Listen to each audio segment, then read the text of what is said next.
Hey hi friends. So last எபிசோடில் பார்த்தீங்கன்னா அந்த மின்ஜோவையும் அவனோட ஃப்ரெண்டு சண்முகியும் கொலை பண்ணது நம்ம கிம் தான் அப்படின்னு சொல்லி தெரிய வந்திருக்கோம். இதை வந்துட்டு அவரோட டிபார்ட்மெண்ட்லேயே வேலை பார்க்கக்கூடிய சா அப்படின்ற ஒருத்த வந்து வீடியோ எடுத்து வச்சிருந்திருப்பான். அந்த எவிடன்ஸை நம்ம ஹீரோகிட்டையும் கொடுக்க ட்ரை பண்ணியிருப்பான். பட் இருந்தாலும் கரெக்டான நேரத்தில் அந்த கிம் வந்ததுனால அந்த சா வந்து பயந்துகிட்டு அந்த எவிடன்ஸை கொடுக்காம அந்த மொபைலை போட்டு அப்படியே உடச்சிட்டான். அதுக்கப்புறம் லாஸ்ட்டாக நம்ம ஹீரோயினோட கதையை முடிக்கிறதுக்காக அவளை வேற கடத்தி கொண்டு போயிட்டு இருப்பாங்க. அப்போ கரெக்டாக நம்ம ஹீரோ அந்த இடத்துக்கு போயிட்டு அந்த வண்டியிலேருந்து அவளை காப்பாற்றி வெளியே கொண்டு வர ட்ரை பண்ணியிருப்பான். ஸோ இதுக்கப்புறம் நடக்க போகிறத நம்ம இந்த எபிசோடில் பார்க்கலாம்.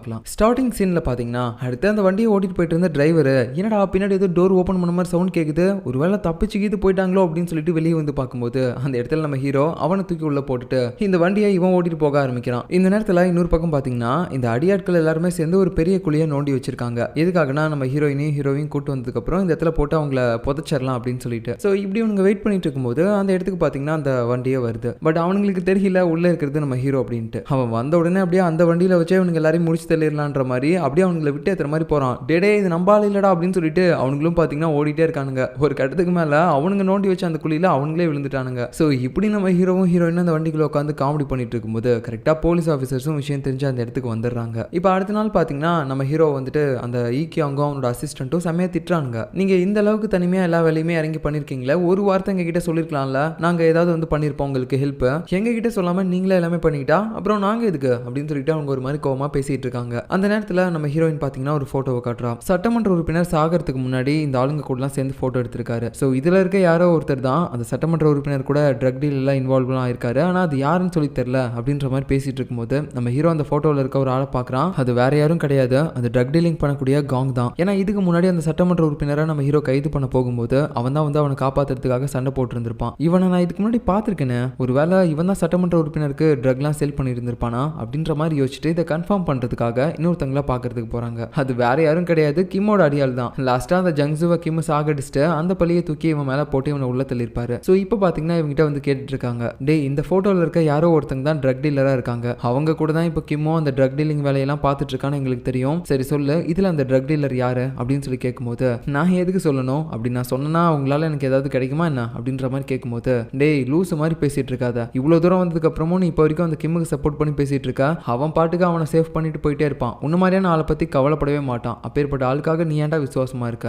தயவு செஞ்சு சொல்லு இதுல யார் ட்ரக் டீலர் அப்படின்னு சொல்லி கேட்கும்போது அவனும் கடைசியா நம்ம காங்கோட போட்டோவை காட்டிடுறான். ஸோ அதுக்கப்புறமேட்டு பாத்தீங்கன்னா நம்மளோட போலீஸ் டீம் வந்து அந்த காங்கோட போட்டோவை காட்டி நிறைய இடத்துல போய் தேடுறாங்க அவன் எங்க இருப்பான் அப்படின்னு சொல்லிட்டு. பட் எங்கேயுமே பாத்தீங்கன்னா அவன் கிடைக்கவே மாட்டான். ஸோ இந்த மாதிரி இருக்கும்போது நம்ம ஹீரோக்கு ஒரு கட்டத்துல இரிட்டேட் ஆயிருது, அவன் எங்க தான் இருக்கிறான், அவனை எப்படிதான் நம்ம கண்டுபிடிக்கிறது, அவனை எப்படியாவது கைது பண்ணா மட்டும்தான் இப்போ அவன் கூட ட்ரக் டீலிங் பண்ணிட்டு இருக்கக்கூடிய கிம்மையும் நம்ம சேர்த்து கைது பண்ண முடியும் அப்படின்ற மாதிரி நம்ம ஹீரோ கே கூட பேசிட்டு போயிட்டு இருப்பான். அப்ப திடீர்னு கே பாத்தீங்கன்னா டே அந்த காங் போறான்டா அப்படின்ற மாதிரி சொல்லும்போது நம்ம ஹீரோவும் சடனா காரை நிறுத்தி எங்கடா எங்க அப்படின்ற மாதிரி திரும்பி பாக்குறான். ஆனா அதுக்கப்புறம் தான் தெரியுது நம்ம கே போய் தான் சொல்லியிருக்கான், ஏ போடா உன்னை போய் நம்ம பாரு அப்படின்னு சொல்லிட்டு நம்ம ஹீரோ போகும்போது திடீர்னு முன்னாடி ஒரு வேன் கிராஸ் ஆகுது. ஸோ அந்த வேன்ல இருக்கக்கூடிய டிரைவர் வேற யாரும் கிடையாது, இதுக்கு முன்னாடி அந்த காங்கோட கேங்க சட்டமன்ற உறுப்பினர் கூட சேர்ந்து அப்படியே அந்த ஈக்கி அவங்க சாகடிக்கிறதுக்காக வந்திருப்பாங்கல்ல, அப்ப நம்ம ஹீரோ கூட அவங்க டீம்ல இருந்த மாதிரி சீன் போட்டு இருந்திருப்பான். ஸோ அப்போ நம்ம காங்கோட கேங்ல வந்த ஒரு ஆள் தான் இப்போ இந்த வேனை ஓட்டிட்டு போயிட்டு இருக்கான். இதை பார்க்கும்போது டே நம்ம இவனை ஃபாலோ பண்ணி போனோம்னா காங் எங்க இருக்கான்னு கண்டுபிடிச்சிடலாம்டா, ஏன்னா இவன் காங்கோட ஆளு அப்படின்னு சொல்லிட்டு அப்படியே நம்ம ஹீரோ அவனை ஃபாலோ பண்ணி போக ஆரம்பிக்கிறான். ஒரு கட்டத்துக்கு மேல பாத்தீங்கன்னா அவன் ஏதோ ஒரு பெரிய ஷெட்டுக்கு போறான். ஸோ அந்த ஷெட்ல நிறைய வண்டி இதே மாதிரி தான் இருக்குது. அது மட்டும் இல்லாம உள்ள என்ன பண்றாங்க அப்படின்றது எதுவுமே உனக்கு தெரியல, ஒருவேளை இந்த இடத்துல தான் ட்ரக் எல்லாத்தையுமே கொண்டு வந்து சேல் பண்ணிட்டு இருக்காங்களோ அப்படின்னு சொல்லிட்டு நம்ம ஹீரோ ஒரு மாதிரி புரியாம பாத்துட்டு இருக்கும்போது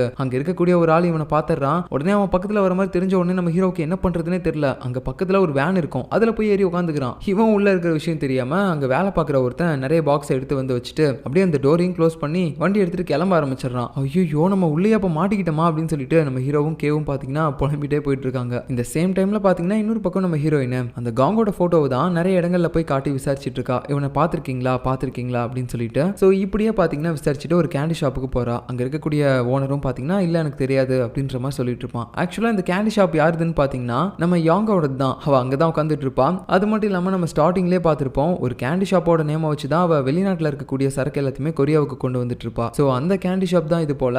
இப்போ இந்த இடத்துல இவ ஒரு மாதிரி நம்ம ஹீரோயினை பார்த்துட்டு இருக்கா. எதுக்காக இவ என்னோட ஆளு காங்க பத்தி கேட்டுட்டு இருக்கா, ஒருவேளை நம்மளை பத்தி இந்த போலீஸ் எல்லாருமே கொஞ்சம் கொஞ்சமா கண்டுபிடிக்க ஆரம்பிச்சிட்டாங்களா அப்படின்ற மாதிரி பாக்குறா. இந்த நேரத்துல வண்டியில மாட்டினா இவங்க ரெண்டு பேரையும் காட்டுறாங்க. அப்படியே பயங்கரமா வேர்த்தே போயிடுச்சு இவங்களுக்கு. இருந்தாலும் இப்போ வரைக்கும் அந்த வண்டியில மாட்டிட்டு இருக்காங்க. டே இவன் எங்கடா போயிட்டு இருக்கான், எங்கேயுமே நிறுத்த மாட்டான் போல கடைசி வரைக்கும் அப்படின்ற மாதிரி பேசிட்டு இருக்கும்போது நம்ம கேவுக்கு வேற தண்ணி செம்மையா தாக்க எடுக்குது. என்னடா பண்றது அப்படின்னு யோசிச்சுட்டு இருக்கும்போது அங்க பக்கத்துலேயே பாத்தீங்கன்னா ஒரு பாக்ஸ்ல நிறைய தண்ணி பாட்டில் இருக்கு. அதுல ஒன்னு எடுத்து பயங்கரமா குடிச்சு கண்டுபிடிச்சிடுறான். நம்ம ஹீரோவும் சொல்லிட்டே இருக்கான், டே வேணாண்டா வேணா ஃபுல்லா குடிக்காதா அப்படின்ற மாதிரி சொல்லிட்டே இருக்கும்போது அவன் பாத்தீங்கன்னா காலியே பண்ணிட்டான். அதுக்கப்புறமேட்டு நம்ம ஹீரோ அந்த பாட்டில வாங்கி நான் தான் குடிக்காதான்னு சொல்லிட்டே இருந்தேன்ல, அப்படி இருந்து ஏன்டா எல்லாத்தையுமே காலி பண்ண பரதேசி அப்படின்னு சொல்லிட்டு அவன் பாத்தீங்கன்னா இப்ப அந்த பாட்டில கீழே வச்சு அதுல யூரின் போயிட்டு இருக்கான். பின்னாடி இருந்துட்டு நம்ம கேவும், ஓ இதுக்காக தான் நீ குடிக்க வேணாம்னு சொன்னியா, சாரிப்பா அப்படின்ற மாதிரி சொல்லிட்டு இருக்கான். சோ அந்த நேரம் பார்த்து வண்டி ஒரு இடத்துல நிக்குது. அந்த டிரைவர் பாத்தீங்கன்னா அவன் கொண்டு வந்த சரக்கு எல்லாத்தையுமே ஒரு இடத்துல போய் டிஸ்ட்ரிபியூட் பண்ணிட்டு இருக்கான். சோ அந்த நேரத்துல பாத்தீங்கன்னா அங்க இருக்கக்கூடிய சில பாக்ஸை இவங்க ஓபன் பண்ணி பாக்குறாங்க. அப்ப அதுல அந்த ஐ சிம்பிள் போட்டிருக்கக்கூடிய ட்ரக்கை இவங்க கண்டுபிடிக்கிறாங்க. டேய் இதே ட்ரக்கை தான் நம்ம அந்த சட்டமன்ற உறுப்பினர்கிட்ட இருந்து பறிமுதல் பண்ணோம்ல, சோ இந்த மாதிரி தான் இவனுக்கு இந்த ட்ரக் எல்லாத்தையுமே சேல் பண்ணிட்டு இருக்கானுங்களா, இப்ப எப்படியோ கண்டுபிடிச்சிட்டோம்ல நம்ம. சோ நம்ம ஸ்டார்டிங்ல குடோன் மாதிரி ஒரு இடத்த பார்த்தோம்ல, அந்த இடத்துல தான் இந்த சரக்கு எல்லாமே வச்சிருக்கானுங்க போல. நம்ம அங்க ரைடு விட்டோம், இவனுங்கெல்லாம் மாட்டிப்பானுங்க அப்படின்னு சொல்லிட்டு அடுத்து நைட்டோட நைட்டா நம்ம ஹீரோனோட டீம் எல்லாருமே கூட்டிட்டு இந்த இடத்துக்கு வரான். எல்லாருமே வந்து செமையா சண்டை போட்டுட்டு இருப்பானுங்க.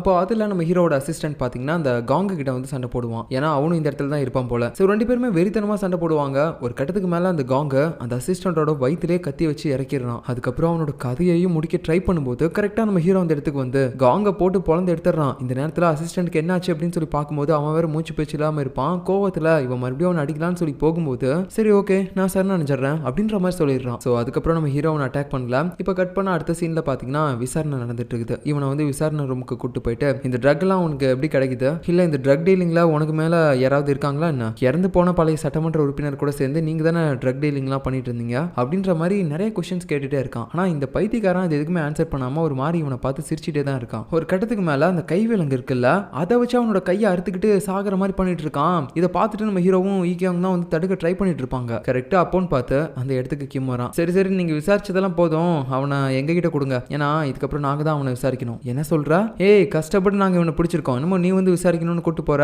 ஹே நாங்க ட்ரக் டிபார்ட்மெண்ட்ப்பா, நீங்க வந்து லஞ்ச டிபார்ட்மெண்ட், அதோட நிறுத்திக்கோங்க, எங்களோட டிபார்ட்மெண்ட்குள்ள வரக்கூடிய ட்ரக் கேஸ் எல்லாத்தையுமே நாங்க தான் விசாரிக்கணும், நீங்க இல்ல அப்படின்னு சொல்லிட்டு அவனை பாத்தீங்கன்னா அங்க இருந்து கூட்டு போயிடுறான். இப்ப கட் பண்ண அடுத்த சீன்ல பாத்தீங்கன்னா இந்த கிம் போயிட்டு அந்த யாங்க கிட்ட பேசிட்டு இருக்கான். இங்க பாரு என்னால முடிஞ்ச அளவுக்கு நான் அவனோட கூட்டாளி மேல வேற எதுவும் பெருசா கேஸ் விழாத மாதிரி அவனை வெளியே கொண்டு வந்துடுறேன். இந்த ட்ரக் டீலிங்க்கும் அவனுக்கும் எந்த வித சம்பந்தமும் இல்ல அப்படின்ற மாதிரி. பட் இருந்தாலும் இதுக்கப்புறமேட்டு நீங்க கொஞ்சம் ட்ரக் டீலிங் எல்லாமே கொஞ்சம் பார்த்து பண்ணுங்க, இல்லைன்னா முடிஞ்ச அளவுக்கு கொஞ்ச நாளைக்கு பண்ணாம கூட இருங்க, இல்லைன்னா வேற எங்கேயாவது போய் தலைமறைவாயிருங்க அப்படின்னு சொல்லிட்டு இவங்களை கொஞ்சம் அவமானப்படுத்துற மாதிரிலாம் வேற பேசிடுறான். ஸோ அதை வந்து அந்த யாங்குக்கு சுத்தமா பிடிக்கவே இல்லை. ஏய் என்ன இந்த மாதிரி ஓடி ஒளியறதுக்கு தான் நாங்க வந்து உங்ககிட்ட பார்ட்னரா இருக்கமா என்ன, இங்க பாரு என்னோட சரக்கு எல்லாத்தையுமே எடுத்துட்டு போயிட்டாங்க, எனக்கு இப்போ அந்த சரக்கு எல்லாமே வேணும் அப்படின்னு சொல்லும்போது ஏய் என்ன காமெடி பண்ணிட்டு இருக்கியா, உன்னோட இடத்துல இருந்து எடுத்த ட்ரக்ஸ் எல்லாத்தையுமே அவங்க ஒரு இடத்துல பறிமுதல் பண்ணி வச்சிருக்காங்க, இருக்கட்டும் அதனால இப்போ என்ன போலீஸ் கிட்ட இருந்து எடுத்துட்டு வரக்கூடாதுன்னு ரூல்ஸ் இருக்கா என்ன அப்படின்ற மாதிரி கேட்கும்போது இவனுக்குன்னா ஒண்ணுமே புரியல. நம்ம இவ கூட நல்லா வசமா வந்து மாட்டிக்கிட்டோம், இப்போ நினைச்சா கூட இவளை விட்டு நம்மளால போக முடியாது, ஏன்னா நம்ம பண்ண இல்லீகலான விஷயமும் இவளுக்குலாம் தெரியும், இவ மாட்டிக்கிட்டானா நம்மளையும் தான் சேர்த்து இழுத்து விட்டுருவா அப்படின்னு சொல்லிட்டு வேற வழி இல்லாம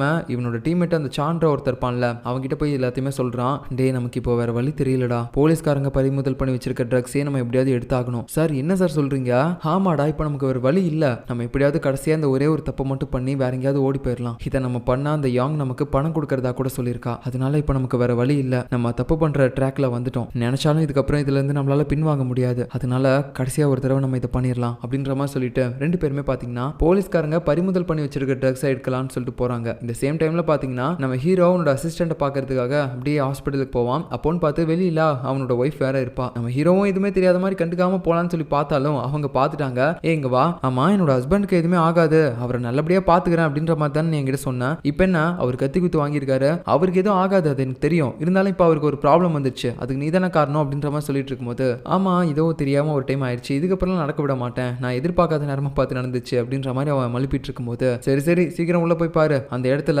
அவரோட ஒய்ஃப் வேற கூட இருக்காங்க அப்படின்னு சொல்லும்போது என்ன சொல்லிட்டு போறாங்க, இவங்க தானே அவனோட ஒய்ஃப், அப்படி இருக்கும்போது இன்னொரு ஒய்ஃப் உள்ள இருக்காங்கன்னு சொல்றாங்க, ஒருவேளை அவன் ரெண்டாவது கல்யாணம் இது பண்ணிட்டானோ அப்படின்னு சொல்லிட்டு போய் பார்க்கும்போது அந்த இடத்துல நம்ம ஈக்கியாங் தான் அசிஸ்டண்டா பார்த்து கவனிச்சிட்டு இருக்கான். ஓ இதனால தான் அவங்க வந்து ஒய்ஃப் உள்ள இருக்காங்கன்னு சொல்லிட்டு போனாங்களா அப்படின்ற மாதிரி வச்சுட்டு உள்ள வரும்போது இவ்வளவு நேரம் நல்லா இருந்த அந்த அசிஸ்டன்ட் திடீர்னு பாத்தீங்கன்னா ஐயோ என் கை வலிக்குது இடுப்பு வலிக்குது அப்படின்னு சொல்லிட்டு ஒரு மாதிரி ஆக்டிங் ஓட்டுட்டு இருக்கான் நம்ம ஹீரோவை பார்த்த உடனே. ஸோ இப்போ அடுத்த சீன்ல பாத்தீங்கன்னா நம்ம ஹீரோயின் வந்துட்டு அந்த சாவையும் கிம்மியும் ஃபாலோ பண்ணி போயிட்டு இருக்கா. ரெண்டு பேருமே ஒரு கார்ல போறாங்க. இவங்க ரெண்டு பேரும் ஒன்னா இந்த நேரத்துல நைட்டு தனியா போறத பார்த்தாலே ஏதோ சந்தேகமா இருக்குது அப்படின்னு சொல்லிட்டு நம்ம ஹீரோவுக்கு கால் பண்ணி ஏய் நான் தான் பேசுறேன், நான் கிம்மியும் சாவையும் ஃபாலோ பண்ணி போயிட்டு இருக்கேன், அவங்க ரெண்டு பேரும் நம்ம ட்ரக்கை பறிமுதல் பண்ணி வச்சிருக்கோம்ல அந்த இடத்துக்கு போறாங்க, எனக்கு ஏதோ கொஞ்சம் சந்தேகமா இருக்க மாதிரி இருக்கு, நீயும் அந்த இடத்துக்கு வா அப்படின்னு சொல்லிட்டு இவ பாத்தீங்கன்னா தனியா ஃபாலோ பண்ணி போக ஆரம்பிக்கிறான். ஸோ இவளுக்கு எதுவும் ஆபத்து வந்துடக்கூடாதுன்னு சொல்லிட்டு நம்ம ஹீரோவும் அடிச்சு பிடிச்சி அங்க இருந்து ஓடுறான். ஸோ நம்ம ஹீரோயின் நினைச்ச மாதிரியே தான் அவங்க அந்த ட்ரக்கை பறிமுதல் பண்ணி வச்சிருக்க இடத்துக்குள்ள போயிட்டு அங்க இருக்கக்கூடிய கண்டெய்னர் ஓபன் பண்ணி உள்ள இருக்க ட்ரக் எல்லாத்தையுமே பேக்ல அள்ளி போட்டுட்டு இருக்காங்க. ஒரு கட்டத்துக்கு மேல நம்ம ஹீரோ வர லேட் ஆகும் அப்படின்னு சொல்லிட்டு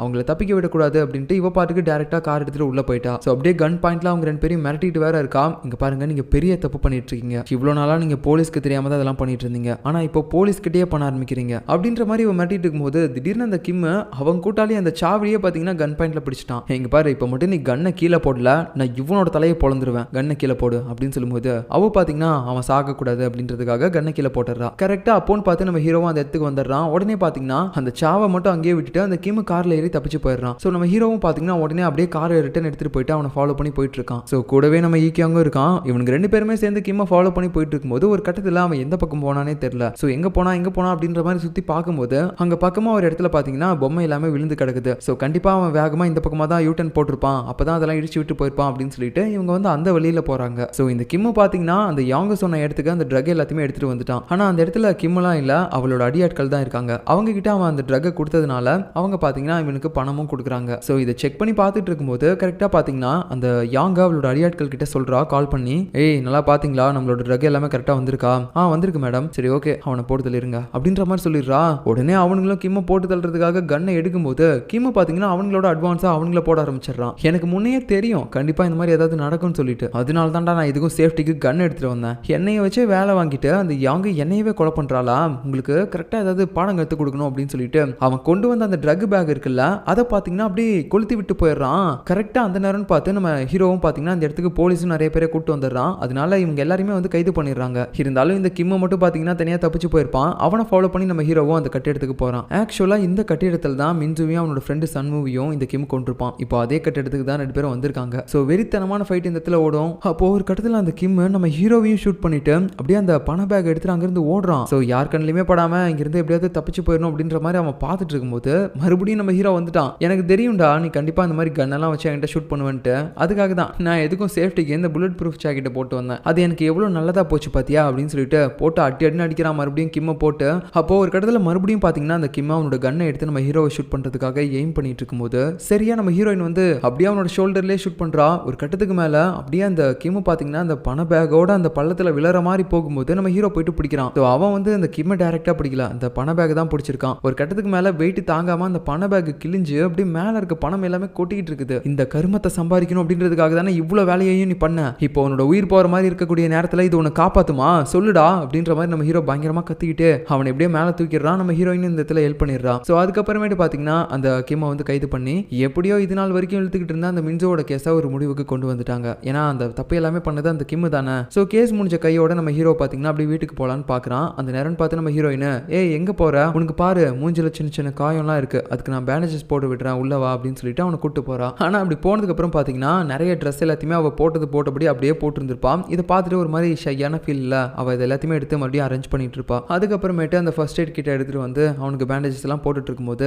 ரெண்டு பேரும் ஒரு மாதிரி ரொமான்டிக் ஃபீலுக்கு போறாங்க. ரெண்டு பேருக்குள்ள இருந்த ஃபீலிங்ஸும் இந்த இடத்துல வெளியே வருது. அப்படியே ஒரு மாதிரி ரொமான்ஸ் பண்ணிட்டு இருக்காங்க. இப்போ அப்படியே கட் பண்ணா அடுத்த நாள் காலையில நம்ம ஈக்கி அவங்க இருக்கான்ல அவன் வந்து அந்த சாவை விசாரிச்சுட்டு இருக்கான். சரி சொல்லுங்க, நடந்த எல்லா பிரச்சனைக்கும் நீங்களும் உங்களோட ஹெட் கிம்மும் தானே காரணம் அப்படின்னு கேட்கும்போது அவன் பாத்தீங்கன்னா ஆமா அப்படின்னு சொல்லிட்டு எல்லா விஷயத்தையும் ஒத்துக்கிறான். ஏன்னா அவனால வந்து இந்த கில்ட்டான ஃபீல்லாம் தாங்கிட்டே இருக்க முடியல. இவனோட டீம்ல அந்த மின்சுவா இருந்து போனப்பையும் அப்படிதான் கில்ட்டான ஃபீல்ல இருந்தான். இதுக்கப்புறமும் என்னால இந்த ஃபீல்லே இருக்க முடியாது, நான் பண்ண எல்லா தப்புக்குமே ஃபர்ஸ்ட் தண்டனை அனுபவிச்சு ஆகணும், அப்பதான் இந்த கில்ட்டான ஃபீல்ல இருந்து வெளியே வர முடியும் அப்படின்னு சொல்லிட்டு அவன் பண்ண எல்லா தப்பையுமே ஒத்துக்கிட்டான். இந்த நேரத்துல இன்னொரு பக்கம் நம்ம ஹீரோ பாத்தீங்கன்னா அந்த டீமோட ஹெட் கிம் இருக்கான்ல அவனை வந்து விசாரிச்சுட்டு இருக்கான். இதுக்கு மேல உங்ககிட்ட விசாரிக்கிறதுக்குன்னு ஒண்ணு இல்ல, நீ பண்ண தப்பு எல்லாமே இப்போ ஆதாரத்தோட கிடைச்சிருக்கு. அதுவும் இல்லாம உன்னோட ஆளு சாவே எல்லா விஷயத்தையுமே ஒத்துக்கிட்டான். நீ பணத்துக்காக இவ்வளவு தப்பு பண்ண, ஆனா கடைசியில அந்த பணமே உன்னை மாட்டி விட்டுருச்சு பாத்தியா அப்படின்ற மாதிரிலாம் பேசிட்டு அவனை திட்டிட்டு அங்கிருந்து போறான். அதுக்கப்புறமேட்டு நம்ம ஹீரோவோட மேல் அதிகாரி பாத்தீங்கன்னா அவனை பயங்கரமா பாராட்டிட்டு இருக்கான். பரவாயில்ல, நல்லபடியா நீ ஒர்க் பண்ணிருக்க, நீ உன்னோட டீமோ அப்படின்ட்டு. அப்படி பாராட்டிட்டே இருக்கும்போது நம்ம ஹீரோ அவனோட வேலையை ரிசைன் பண்றேன் அப்படின்னு சொல்லிட்டு அவனோட கன்னையும் ஐடியும் கார்டையும் கொடுக்குறான். இவருக்குன்னா ஒண்ணுமே புரியல. டேய் என்னடா ஆச்சு, நல்லா தானே வேலை பார்த்துட்டு இருந்தா திடீர்னு இதெல்லாம் எடுத்து கொடுத்துட்டு போற. இல்ல சார், எனக்கு இந்த வேலை என்னமோ செட் ஆகாதுன்னு தோணுது, ஏன்னா என்னால நிம்மதியாவே இருக்க முடியல சார் அப்படின்ற மாதிரி சொல்லிட்டு அதை கொடுத்துட்டு போறான். இந்த நேரத்துல நம்ம ஈக்கி அவங்க இருக்கான்ல அவன் பாத்தீங்கன்னா ஒரு கிஃப்ட்டை நம்ம ஹீரோவோட அசிஸ்டன்ட்க்கு கொடுக்குறான். அது ஒன்றும் பயங்கரமானதுலாம் கிடையாது, சாதாரண ஒரு பர்ஸ் தான். இப்போ எதுக்காக இது கொடுக்குறான் அப்படின்னு சொல்லி பாத்தீங்கன்னா இப்போ எதுக்காக அதை கொடுக்குறான்னு பாத்தீங்கன்னா இதுக்கு முன்னாடி இவங்க ரெண்டு பேரும் விசாரிச்சுட்டு இருக்கும்போது ஒரு நாய் வந்துட்டு இவனோட பர்ஸை கடத்திட்டு போயிருக்கோம், ஐ மீன் திருடிட்டு போயிருக்கோம். ஸோ அதுக்காக தான் இப்போ இன்னொரு பர்ஸை கொடுக்குறான். இதை பார்த்ததுக்கு அப்புறம் அவனுக்கு ரொம்ப சந்தோஷமா இருக்குது, அதை அப்படியே எடுத்துக்கிறான். இப்போ அடுத்த நைட்டு நம்ம ஹீரோ அவன் ஃபேமிலி கூட சேர்ந்து சாப்பிட்டுட்டு இருப்பான். அப்போன்னு பார்த்து அவனோட அம்மா அடுப்புல ஏதோ ஒன்று மறந்தாப்புல வச்சுட்டாங்க போல, அது வேற கருகிருச்சு. போச்சு. ஆனா அதுக்கப்புறமேட்டு அடுத்த நாள் காலையில பாத்தீங்கன்னா நம்ம ஹீரோவோட பிரதர் கஃபே ஷாப் இருக்குல்ல, அதுல வேற யாரோ ஒருத்தங்க ஜிங்க்ல தண்ணி அப்படியே திறந்து விட்டே போயிட்டாங்க போல, பயங்கரமா வலிஞ்சிட்டு இருக்குது. சோ அதை வந்து எல்லாருமே கிளீன் பண்ணிட்டு இருக்காங்க. சோ இதுக்கு காரணமும் நம்ம அம்மா தான். எதுக்காக அவங்க இந்த மாதிரிலாம் பண்றாங்கன்னா அவங்களுக்கு ஏதோ மறதி நோய் வந்துருச்சு போல, அதனால தான் இந்த மாதிரிலாம் பண்ணிட்டு இருக்காங்க. சோ அதிக தண்ணி வேஸ்டா போனதுனால இந்த இடத்தோட ஓனர் பாத்தீங்கன்னா இவங்களுக்கு கொஞ்சம் எக்ஸ்ட்ரா அமௌண்ட் கேக்குறாங்க. ஆனா இப்போ இவங்க கிட்ட காசு வேற அவ்வளவா இல்ல. சோ வேற வழி இல்லாம நம்ம ஹீரோ பாத்தீங்கன்னா அந்த வேலையை விட்டுட்டு போலாம்னு நினைச்சிருப்பான்ல, மறுபடியும் வந்து அவனோட ஹெட் கிட்ட சார் தயவு செஞ்சு என்னோட கண்ணையும் ஐடியும் கார்டையும் கொடுங்க சார், நான் மறுபடியும் வந்து வேலை பார்க்குறேன் சார் அப்படின்ற மாதிரிலாம் சொல்லும்போது எனக்கு தெரியும்டா நீ திரும்ப வருவன்ட்டு, அதுக்காக தான் நான் மேல் இடத்துல கொடுக்காம இப்போ வரைக்கும் என்கிட்டயே வச்சுட்டு இருந்தேன், இதை பிடிச்சிக்கோ அப்படின்னு சொல்லிட்டு கொடுக்கும்போது அவன் அதை வாங்கிட்டு அப்படியே அங்கிருந்து ஓடிடுறான். இப்போ அடுத்த சீன்ல பாத்தீங்கன்னா அந்த யாங் ஒருத்தனை போய் மீட் பண்றா. அது வேற யாரும் கிடையாது, இவளோட ஆள் தான். லாஸ்டா இவங்கிட்ட என்ன வேலை கொடுத்திருப்பான்னு பாத்தீங்கன்னா நம்ம கிம் கிட்ட வந்து அந்த பணத்தை கொடுத்து ட்ரக்கை வாங்கிட்டு வர சொல்லிருப்பா. சோ இவன் கூட இருந்த எல்லா ஆட்களையும் பாத்தீங்கன்னா போலீஸ்காரங்க கைது பண்ணிருப்பாங்க. ஆனா இவன் மட்டும் தப்பிச்சு வந்துட்டான் போல. ஏண்டா உன்னால அந்த ட்ரக்கையும் எடுத்துட்டு வர முடியாது, பணத்தையும் எடுத்துட்டு வர முடியாது, ஆனா நீ மட்டும் உயிருக்கு பயந்து ஓடி வந்துருவல்ல, உன்னால எனக்கு எவ்வளவு நஷ்டம் தெரியுமா அப்படின்னு சொல்லிட்டு அவன் அப்படியே அங்கேயே சாகடிச்சிட்டு இவ பாட்டுக்கு போறான். இந்த நேரத்துல இன்னொரு பக்கம் பாத்தீங்கன்னா இவளோட பார்ட்னர் அந்த காங் இருக்கான்ல, அவனை வேன்ல கூட்டிட்டு போயிட்டு இருப்பாங்க வேற ஒரு சிறைக்கு கொண்டு போகணும் அப்படின்ட்டு. அப்படி போயிட்டு இருக்கும்போது அவன் பாத்தீங்கன்னா வேன்லயே அந்த போலீஸ்காரங்க எல்லாரையுமே கொலை பண்ணிட்டு அப்படியே ரத்த வெள்ளத்துல கீழே இறங்கி வரான் கெத்தா. அதுக்கப்புறம் அவனை கூட்டிட்டு போறதுக்கு அவனோட ஆட்களும் வராங்க. அப்படியே அவன் ஏறி கிளம்பிடுறான். சோ இவன் ஒரு பக்கம் தப்பிச்சிட்டான். இன்னொரு பக்கம் பாத்தீங்கன்னா நம்ம ஹீரோ ஒரு தெரபிஸ்ட போய் மீட் பண்றான். சோ இந்த தெரபிஸ்ட் பாத்தீங்கன்னா இவங்கிட்ட சில கேள்வி எல்லாம் கேட்டுட்டு இருக்காரு. அப்போ நம்ம ஹீரோ வந்துட்டு அந்த இடத்துல இருக்கக்கூடிய நம்ம கேவை பார்த்துட்டே இருப்பான். சோ இதை வந்து இந்த தெரபிஸ்ட் ரொம்ப நல்லா நோட் பண்ணிட்டு, ஆமா என்ன நீங்க இந்த இடத்துல வேற யாரோ ஒருத்தரை பார்த்துட்டே இருக்க மாதிரி இருக்குது அப்படின்ற மாதிரிலாம் கேட்கும்போது இல்லையே அந்த மாதிரிலாம் யாருமே இல்லையே அப்படின்ற மாதிரிலாம் சொல்லிட்டு இவன் மழுப்பிட்டு இருப்பான். உடனே இவன் ஒரு மாதிரி பதற்றமா பேசுறதை பார்த்துட்டு, ஆமா நான் கேட்கறேன்னு தப்பா எடுத்துக்காதீங்க, உங்களோட சின்ன வயசுல நீங்க பயப்படுற மாதிரி ஏதாவது ஒன்று நடந்திருக்கா, இல்லைன்னா உங்களை டார்ச்சர் பண்ண மாதிரி ஏதாவது ஒன்று அப்படின்ற மாதிரிலாம் கேட்கும்போது ஹீரோக்கு என்ன சொல்றதுன்னே தெரியல. உடனே அவனோட பழைய ஞாபகம்லாம் நினைச்சு பார்க்கறான். இதுக்கு முன்னாடி அவன் இருக்கிற இடத்துல நிறைய டோர்ஸ்லாம் இருக்கும். அந்த ஒரு டோர்லயும் ஒரு மெமரிஸ் இருந்திருக்கும்ல. ஸோ அந்த மாதிரி ஒரு கற்பனைக்கு போறான். அப்போ அதில் ஒரு டோரை ஓப்பன் பண்ணி பார்க்கும்போது இவனோட அப்பா பார்த்தீங்கன்னா இவனை போட்டு செம்மையா அடிச்சுக்கிட்டே இருக்காரு. ஸோ அதுக்கப்புறமேட்டு அவர்கிட்ட இருந்து தான் இவன் தப்பிச்சு போயிருப்பான். ஸோ இது எல்லாத்தையுமே இவன் நினைச்சு பார்த்துட்டு இருக்கும்போது எனக்கு தெரிஞ்சு நான் ஓடி வந்ததுக்கு அப்புறம் என்னோட அப்பா இறந்து போயிட்டாரு. ஆனா அதுக்கு முன்னாடி 6 மாசம் என்ன நடந்துச்சு அது எதுவுமே எனக்கு ஞாபகம் இல்ல, எப்படி எனக்கு இதெல்லாம் மறந்துச்சு அப்படின்ற மாதிரி அவன் குழப்பத்தோட யோசிச்சுட்டு ஓடிட்டே இருக்கும்போது இந்த நினைவுகள்ல திடீர்னு பாத்தீங்கன்னா நம்ம கே வந்திருக்கான். இவனுக்கு நான் ஒண்ணுமே புரியல, ஆமா என்னோட மெமரிஸ்ல இவன் என்ன பண்றான் அப்படின்னு சொல்லிட்டு ஒரு மாதிரி ஷாக்கிங்கோட கேவை பார்த்துட்டு இருக்கான். ஸோ இதோட இந்த எபிசோட் முடியுது. மறுபடியும் நான் உங்களை அடுத்த எபிசோட்ல பாக்குறேன். பாய்.